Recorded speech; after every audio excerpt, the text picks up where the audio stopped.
오늘 저는 마태복음 28장 1절에서 10절 말씀 중심으로 해서 빈 무덤에서 빨리 떠나라 하는 제목으로 하나님 말씀을 증거하겠습니다. 기독교는 부활의 종교다 그러잖아요. 부활에 대한 의미를 물어보죠. 부활이 도대체 우리 기독교에 무슨 의미와 상징이 있느냐라고 얘기할 때 부활이 빠지면 기독교가 없죠. 그죠?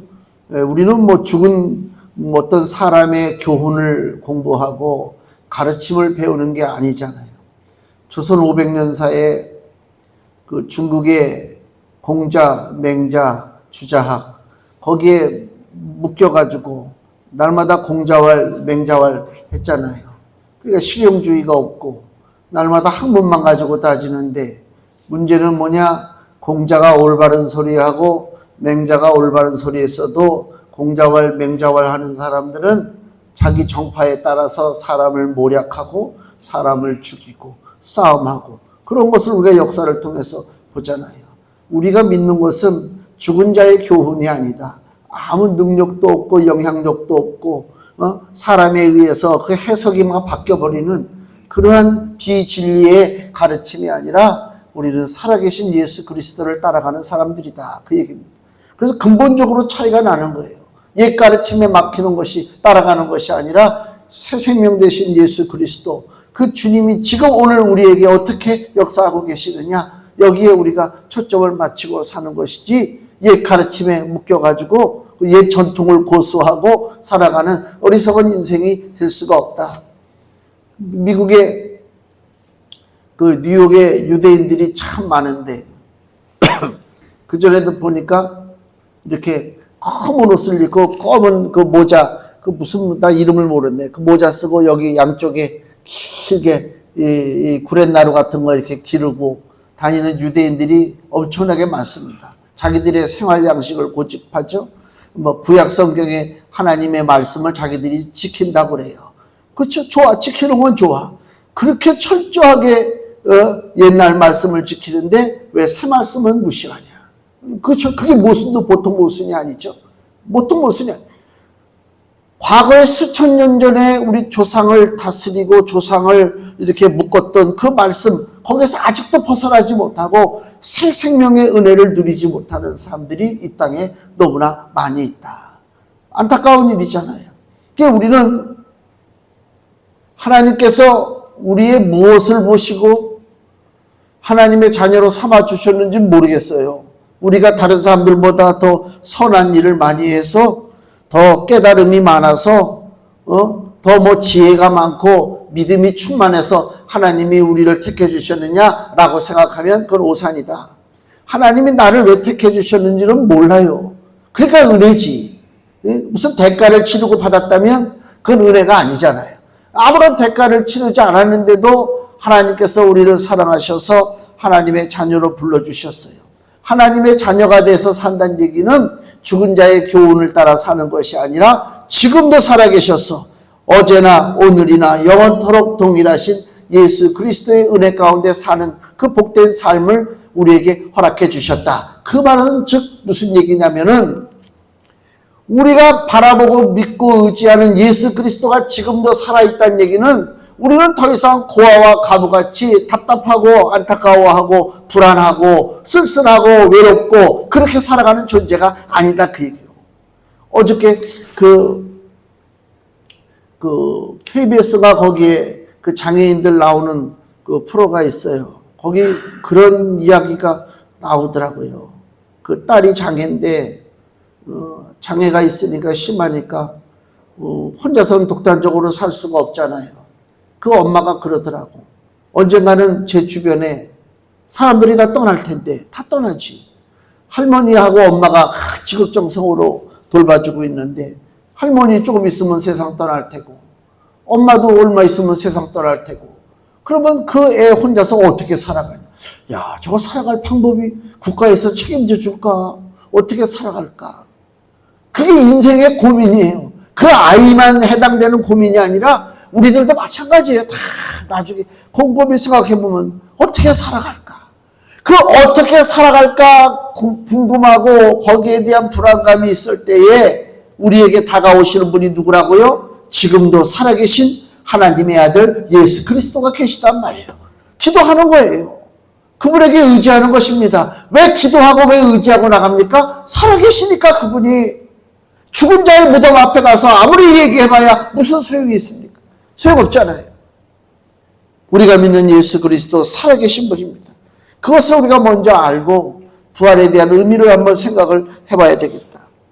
먼저 부활 전에 일어난 사건을 두 개를 먼저 보면요.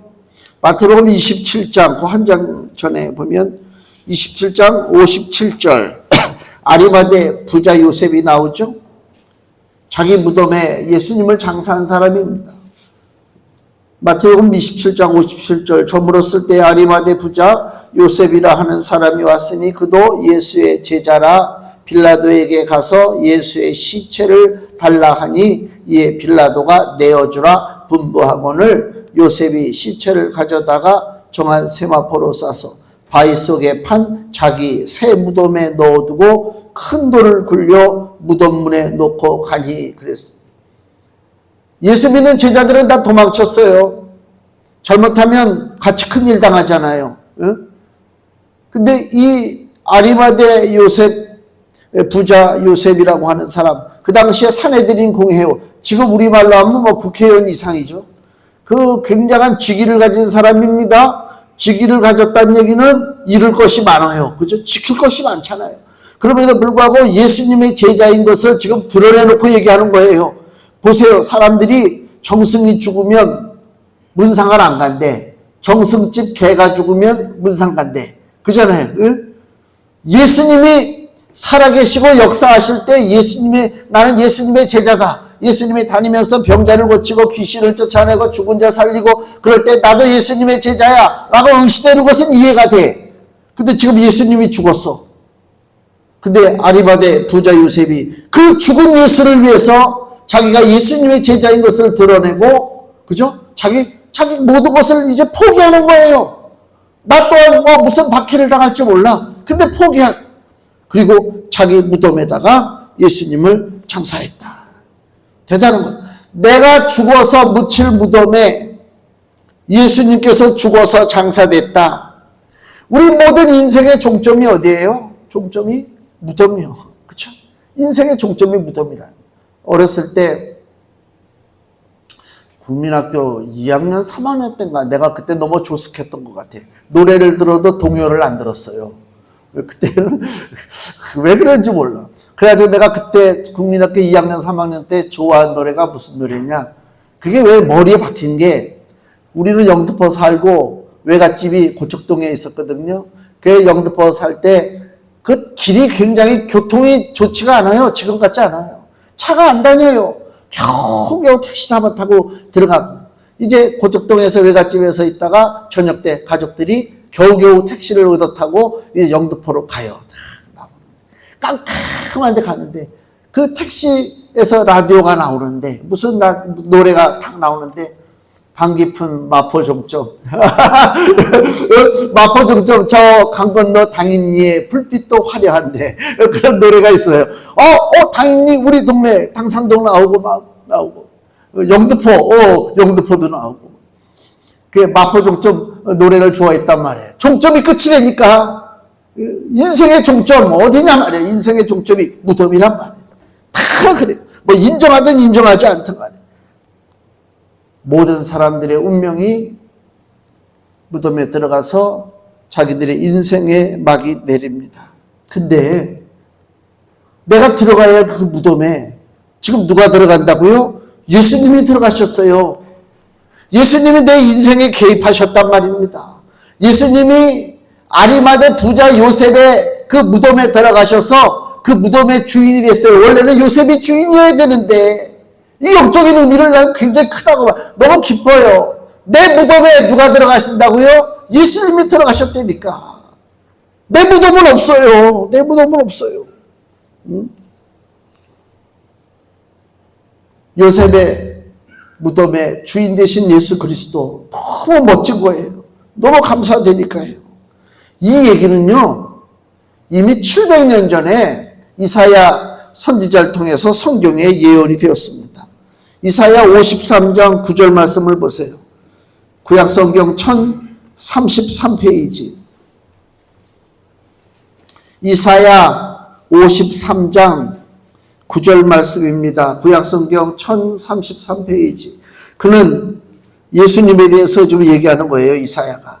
그는 강포를 행치 아니하였고 그 입에 괴사가 거짓이 없었으나 그 무덤이, 예수님의 무덤이 악인과 함께 되었으며 그 묘실이 부자와 함께 되었도다.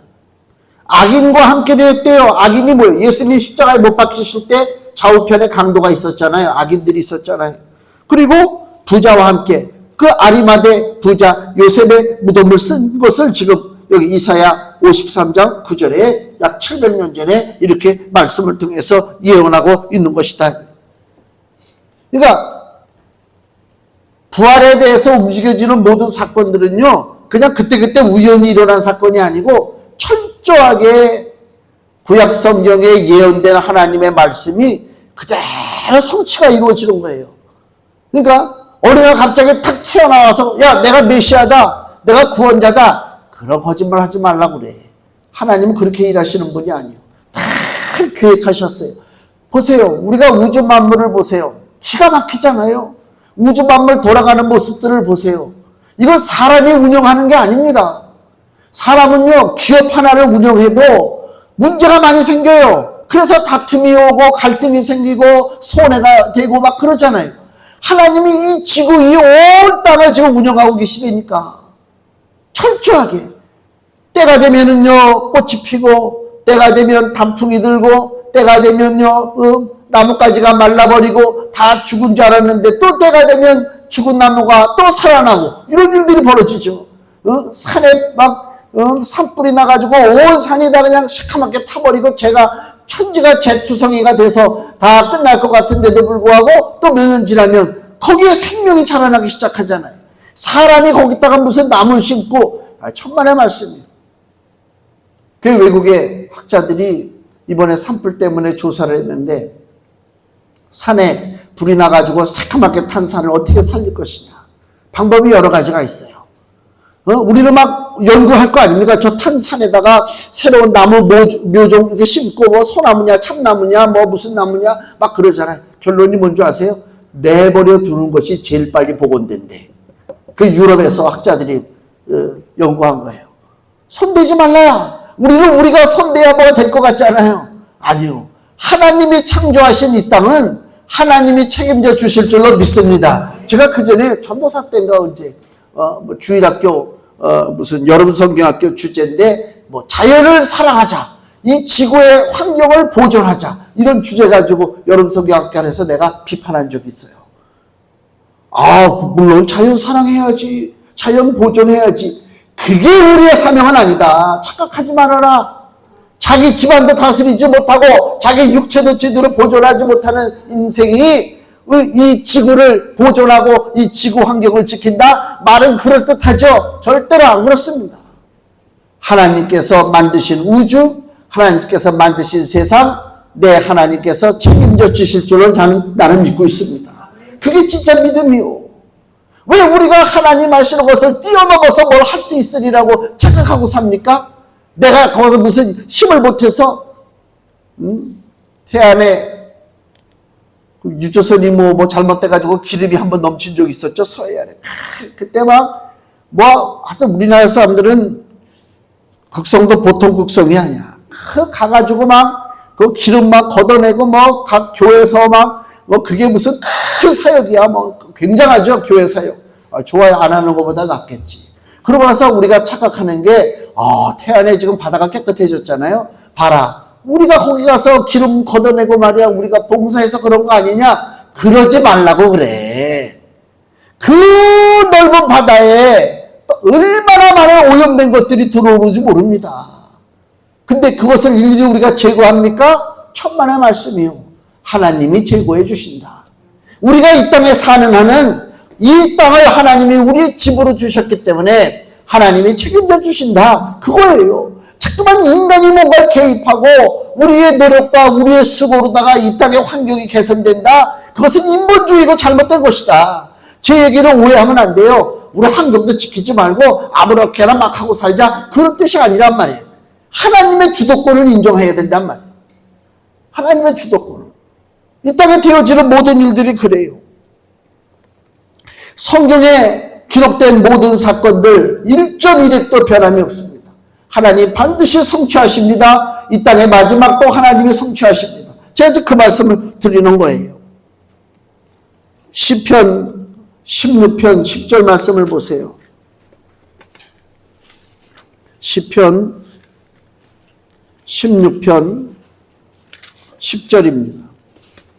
구약성경 811페이지 시편 16편 10절 11절 이는 내 영혼을 음부에 버리지 아니하시며 주의 거룩한 자로 썩지 않게 하실 것임이니이다.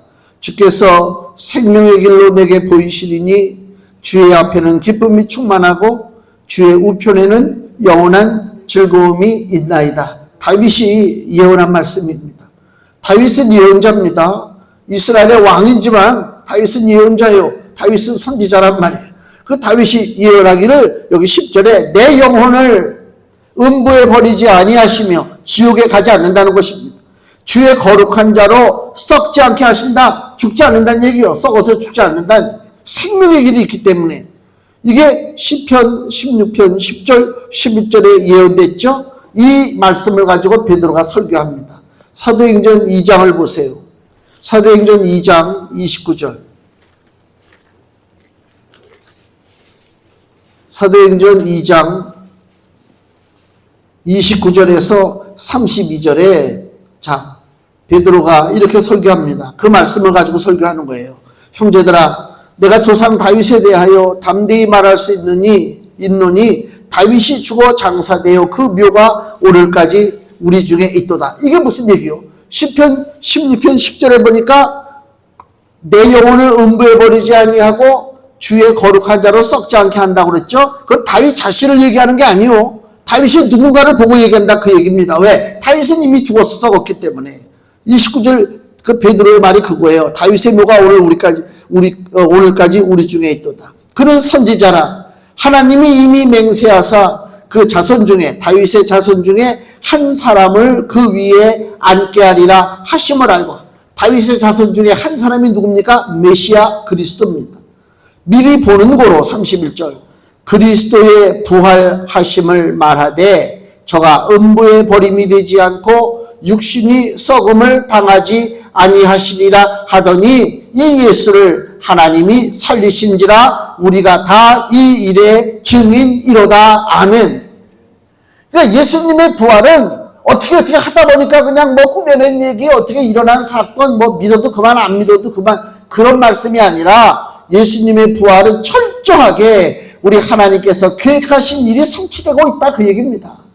하나님의 제가 그 얘기를 했잖아요. 온 우주에 이 모두 돌아가는 것이 얼마나 정확하게 움직입니까? 하나님은 실수가 없어요. 하나님은 아차하는 게 없어요. 그 하나님이 온 우주를 경영하시잖아요. 그 온 우주를 주장하시는 하나님이 예수 그리스도가 이 땅에 오시고 예수 그리스도가 십자가에 죽으시고 예수 그리스도가 죽은 지 3일 만에 부활하신다라고 하는 그 예언의 말씀을 하셨을 때에 그 말씀이 어찌 성취가 되지 않겠느냐 그 얘기입니다. 하나님이 하셨기 때문에 그렇습니다. 사람의 말은 믿을 수 없어요. 사람은요 아쉬울 땐 별의별 소리 다 해요. 그죠?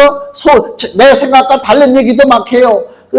내가 뭐 하기도 싫은 얘기를 그 어떤 이득을 위해서 그저 얘기한단 말이에요. 그러나 때가 되고 자기 이득이 뭐 성취가 되면 내가 언제 그랬어? 아이 그때는 그 뜻이 아니지. 이러고 넘어가는 게 인생이란 말이에요. 인생을 믿을 수가 없어. 하나님은 안 그러셔요. 1.1획도 하나님의 말씀은 사라지지 않는다고 예수님이 말씀했잖아요. 그래서 예수님의 죽으심과 부활하심은 예언된 하나님의 말씀이 성취가 됐다. 그 예수께서 지금 아리마대 요셉의 무덤에 들어가신 거예요. 사망의 짐을 짊어지신 거예요.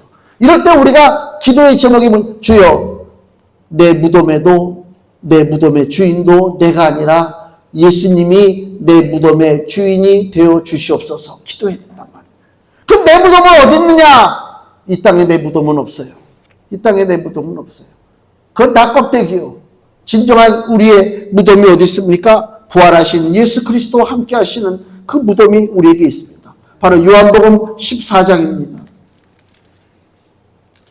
요한복음 14장 1절에서 3절. 너희는 마음에 근심하지 말라. 예수님 하시는 말씀이요. 하나님을 믿으니 또 나를 믿으라. 내 아버지 집에 거할 곳이 많도다. 그렇지 않으면 너희에게 일렀으리라. 내가 너희를 위하여 처소를 예비하러 가노니 가서 너희를 위하여 처소를 예비하면 내가 다시 와서 너희를 내게로 영접하여 나 있는 곳에 너희도 있게 하리라. 아멘. 예수님이 계신 곳이 어디요? 하늘 보좌예요. 거기에 우리도 함께 하시는 것입니다. 우리 이 땅에 우리의 무덤이 없어요. 얼마나 감사한지 몰라요. 그리고 이 부활에 대한 사건은요, 은밀하게 일어난 사건이 아닙니다. 몇 사람이 꾸며낸 얘기가 아니라 그 얘기입니다.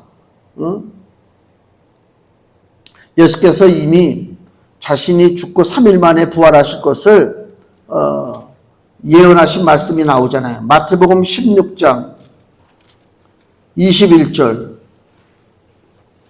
마태복음 16장 21절입니다. 이때로부터 예수 그리스도께서 자기가 예루살렘에 올라가 장로들과 대제사장들과 서기관들에게 많은 고난을 받고 죽임을 당하고 제3일에 살아나야 할 것을 제자들에게 비로소 가르치시니, 예수님이 분명히 얘기했어요. 어쩌다 보니까 살아난 게 아니고 죽기도 전에 이미 예수님은 죽으실 것과 살아나실 것을 이미 예언하셨다. 이것은요, 예수님이 몇몇 제자들하고 앉아가지고 야 우리끼리 얘기인데 이렇게 하신 말씀이 아니요. 여기 오늘 마태복음 27장에 보면요, 예수님의 대적자인 제사장들과 바리새인들도 예수님의 부활에 대해서 이렇게 얘기하는 장면이 나와요. 마태복음 27장 63절 64절 말씀 보세요. 주여, 지금 대제사장들과 바리새인들이 빌라도에게 가서 하는 얘기입니다. 빌라도를 보고 주라고 그래요. 주여, 저 유혹하던 자가 누구요? 예수님을 지칭합니다. 저 유혹하던 자가 살았을 때에 말하되 내가 사흘 후에 다시 살아나리라 한 것을 우리가 기억하노니. 보세요. 대제사장과 바리새인들도 예수님이 죽기도 전에 내가 다시 죽어서 사흘 만에 살아난다라고 얘기하는 것을 지금 기억하고 있다고 그러죠. 들었단 말입니다. 근데 그 사람들은 어떻게 해석하느냐. 64절. 그러므로 분부하여 그 무덤을 사흘까지 굳게 지키게 하소서. 그의 제자들, 예수님의 제자들이 와서 시체를 도적질하여 가고 백성에게 말하되 그가 죽은 자 가운데서 살아났다 하면 후에 유혹이 전보다 더 될까 하나이다. 그러니까 예수님의 제자들이 예수가 죽기도 전에 부활한다고 얘기했기 때문에 그 말을 실천하기 위해서 진짜 살아나는 것이 아니라 예수님의 제자들이 와서 무덤에 와서 예수님의 시체를 훔쳐갈 것 같다라고 지금 빌라도에게 이 제사장들이 얘기하는 거란 말이에요. 받아들이는 게 틀리죠.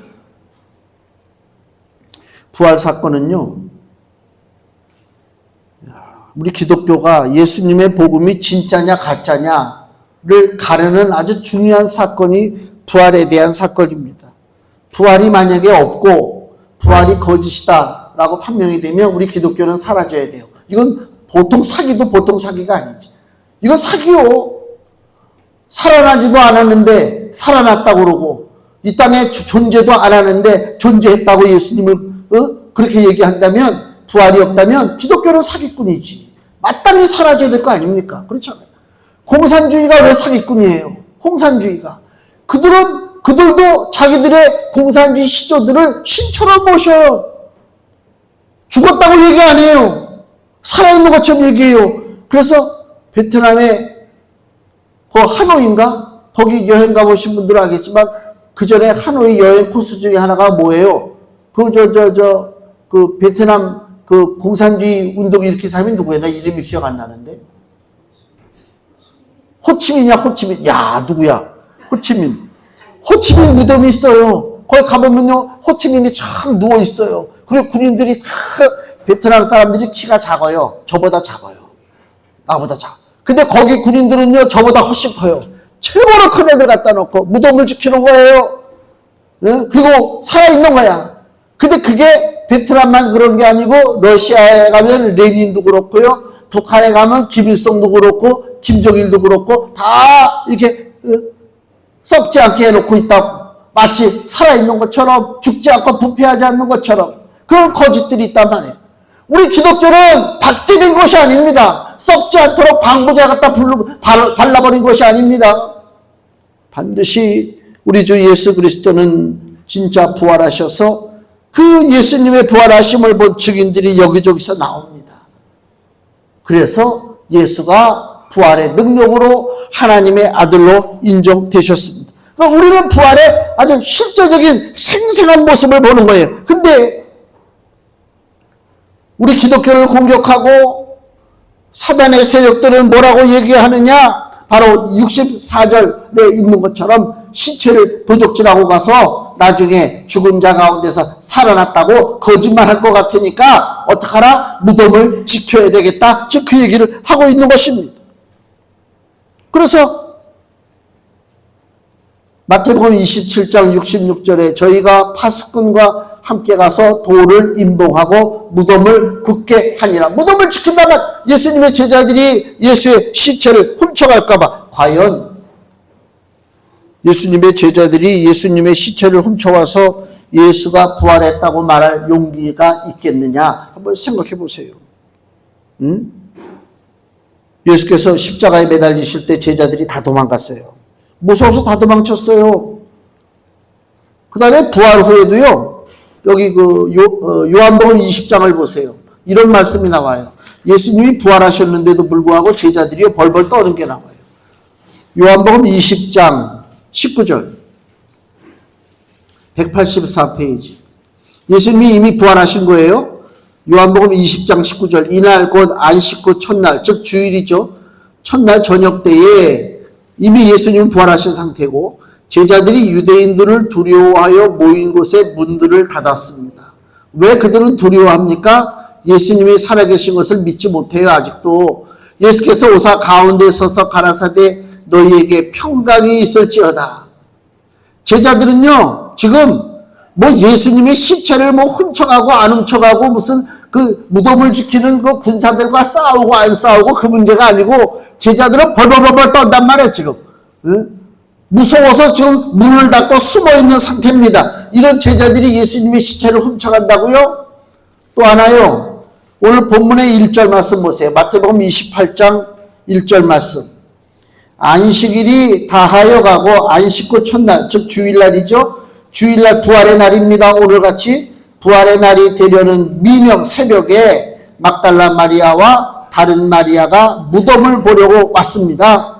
예수님을 장례를 제대로 부활하신 예수님을 만나러 온 게 아니고 예수님이 장례 치르려고 온 거예요. 근데 여기 보면 그 3년 넘게 예수님을 따라다니던 남자들, 제자들 한 사람도 없어요. 왜 없어요? 두려워 무서워 떨었기 때문에 움직이지 못하는 거예요.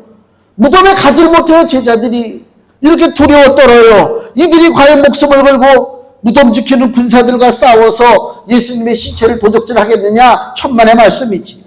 부활은요 사람이 꾸며낸 창작 이야기가 아닙니다. 부활은요 하나님의 초자연적인 능력이 개입한 역사적인 사건입니다. 그래서 오늘 본문에 이 생생한 증언이 나오잖아요. 여자들이 무덤으로 갑니다. 부활의 예수님 만나러 가는 게 아니고요. 마가복음 16장을 보니까 예수님에게 향품, 예수님을 이렇게 뭐 향유를 바르고 장례를 치는 거 있잖아요. 장례 치르려고 무덤에 여자들이 달려갑니다. 전혀 부활에 대한 믿음이 전혀 없어요. 무덤을 가긴 갔지만 무지한 마음입니다. 그러다 보니까 마가복음을 한번 보세요. 마가복음 16장. 우리 오늘 마태복음 본문에는 이 말씀이 없는데 마가복음 16장 3절에는 이렇게 기록됩니다. 무덤으로 가면서 여자들이 뭐라고 얘기합니까? 누가 우리를 위하여 무덤문에서 돌을 굴려주리요. 무덤을 돌로 막았어요. 히브리는 흙으로다 메꾸는 게 아니고 돌로 막았단 말이에요. 큰 돌로 막았어요.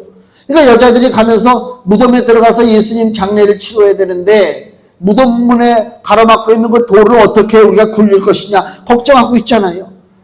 괜한 걱정이 생기죠. 무덤 막은 돌을 어떻게 치울까. 우리 일상에도 가만히 보면요, 내가 믿음이 없어서 걱정하는 게 너무 많죠. 그래, 걱정이 많아요. 지나놓고 나면 아무것도 아니에요. 저도 많이 회개하는데 우리 교회 이전하기 전에 걱정을 제가 참 많이 했어요. 나이를 먹어서 그런가 이렇게 확 이렇게 움직여지지가 않더라고. 엄두가 안 나더라고, 교회를 옮기는 것에 대해서. 그래서 속으로 너무 속상하고 좀 내가 표현을 안 했지만 마음 많이 상했어요. 몸도 상하고. 근데 지금 이제 거진 우리가 1년 되죠. 다음 달이 1년이잖아요. 이전된 지. 가만히 기도하면서 생각해 보니까 야, 내가 걱정한다고 뭐가 되는 거고 안 되는 게 아니라 저절로 하나님께서 모든 일들을 다 순조롭게 차근차근 진행해 주셨단 말이에요. 결과적으로. 실상 보면은 아무것도 아니야. 하나님 앞에 맡기고 아유 죽든지 살든지 하나님이 알아서 해주시겠죠. 뭐 그랬으면 내가 편했을 텐데 마음이 탕대하지 못해서 이런 일도 염려하고 저런 일도 염려하고 그 무거운 짐 짊어지고 하다 보니까 몸도 상하고 마음도 상하고 믿음도 떨어지고 그랬단 말이에요. 그러니까 이 예수님의 무덤에 달려가는 이 여자들처럼 예수 부활에 대한 믿음이 전혀 없잖아요. 예수님의 가르침에 대한 깨달음이 없잖아요. 그러니까 그 무덤의 돌을 누가 굴릴 것인가 이 염려가 있다면 이 염려가 우리도 마찬가지로 우리도 생활 속에 우리 인생의 앞길을 가로막고 있는 저 무거운 돌을 어떻게 저걸 움직일 것인가 라고 우리도 염려하고 걱정하고 살아갈 때가 너무나 많이 있습니다. 기억해야 됩니다. 무거운 돌을 내가 옮길 필요가 없다 그 얘기입니다. 무거운 돌 내가 옮길 필요가 없어요. 기도하세요. 기도하세요. 우리 앞에 진짜 무거운 돌이 가로막고 있는 것 같은 그런 현실이 있다 할지라도 하나님 이 무거운 돌은 내가 스스로 힘써서 움직이라고 주신 돌이 아니라 하나님의 도우심의 상징인 줄로 믿습니다. 그렇게 하고 나가야 된단 말이에요. 여기 빌립보서를 보세요. 빌립보서 4장 6절 7절 신약성경 322페이지 빌립보서 4장 6절 7절 아무것도 염려하지 말고 오직 모든 일에 기도와 간구로 너희 구할 것을 감사함으로 하나님께 아뢰라. 그리하면 모든 지각에 뛰어난 하나님의 평강이 그리스도 예수 안에서 너희 마음과 생각을 지키시리라. 아멘. 또 베드로전서를 보세요. 더 넘겨서 히브리서 다음에 베드로전서 있잖아요. 베드로전서 5장 7절입니다. 382페이지 베드로전서 5장 7절 너희 염려를 다 주께 맡겨버리라. 이는 저가 너희를 권고하심이니라. 우리를 위로하시고 힘을 주셔요. 예수님이. 왜? 예수님은 살아계시기 때문에. 무덤으로 달려가는 여자 돌 걱정할 거 없어요. 그리고 그 여자들이 오늘 본문에 천사들을 만났잖아요. 4절 5절에 수직하던 자들이 천사들을 무서워하여 떨며 죽은 사람과 같이 되었더라. 천사가 여자들에게 일러 가로되 너희는 무서워 말라. 십자가에 못 박히신 예수를 너희가 찾는 줄을 내가 아노라. 그가 여기 계시지 않고 그의 말씀하신 대로 살아나셨느니라. 무서워하지 말라는 것입니다.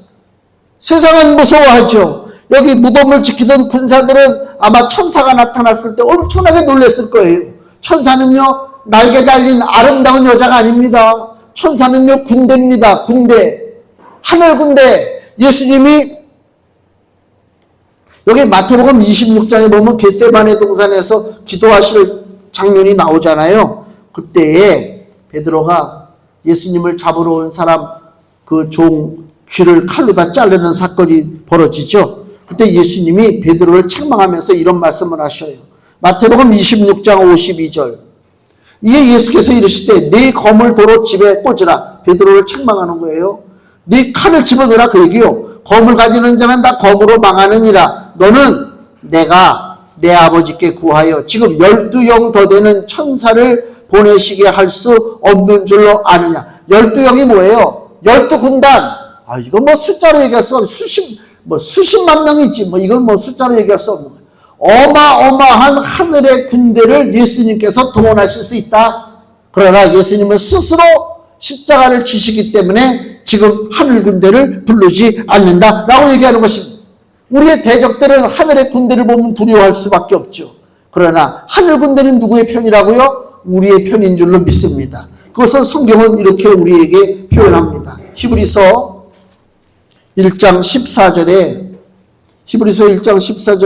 모든 천사들은 부리는 영으로서 구원 얻을 후사들을 위하여, 구원 얻을 후사가 누구예요? 우리들을 위하여 섬기라고 보내심이 아니뇨. 아멘. 천사는 우리 편입니다. 하늘의 군대는 우리 편입니다. 우리는 두려워할 이유가 없습니다. 그래서 이 천사들이 오늘 여자들에게 두려워하지 말라, 무서워하지 말라. 그리고 예수님이 나타나셨어요. 10절 예수께서 가라사대 무서워 말라. 무서워 말라. 이거는요, 무덤에 찾아간 여자에게만 주는 말씀이 아닙니다. 오늘 이 땅에 험악한 세상에 살아가는 우리들에게도 주시는 말씀. 무서워 말라. 복음이 세상에 선포되고 사단의 세력이 온갖 방법을 쓰면서 방해하고 공격할지라도 예수만이 사망을 이기셨다. 그래서 그 예수를 구주로 섬기는 너희들은 무서워하지 말라, 그 얘기요. 무서워하지 마세요. 그래서 나에게 주신 그 귀한 이름, 하늘의 이름, 예수의 이름을 가지고 흑암의 세력을 우리가 묶어야 될 줄로 믿습니다. 사망의 세력을 묶어야 되는 것입니다.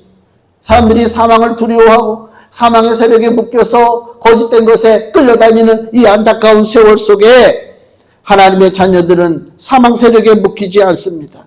우리는 이기게 되어 있습니다. 금주의 말씀을 보세요. 요한복음 16장 33절 같이 읽겠습니다. 이것을 너희에게 이름은 너희로 내 안에서 평안을 누리게 하려 함이라. 세상에서는 너희가 환난을 당하나 담대하라. 내가 세상을 이기었노라 하시니라. 아멘. 세상을 이겼다는 얘기가 뭐예요? 사망의 세력을 꺾고 부활하셨다는 것입니다. 우리 기독교는 빈 무덤 붙잡고 있는 종교가 아닙니다. 교주들의 무덤을 멋지게 꾸미고, 그죠? 교주들의 무덤을 아름답게 치장하고 1년에 한 번씩 성지순례, 그런 종교가 아닙니다. 우리 기독교는 성지순례하는 종교가 아닙니다. 기독교는 빈 무덤에서 빨리 떠나야 됩니다.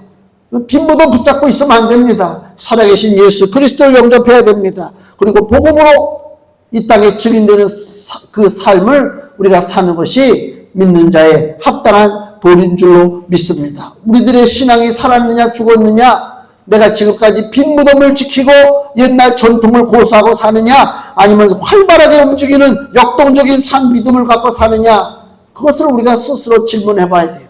빈 무덤에서 빨리 떠나 복음을 가지고 세상으로 나가는 그리스도의 귀한 증인들이 되시기를 예수님의 이름으로 축복을 드립니다. 기도하겠습니다.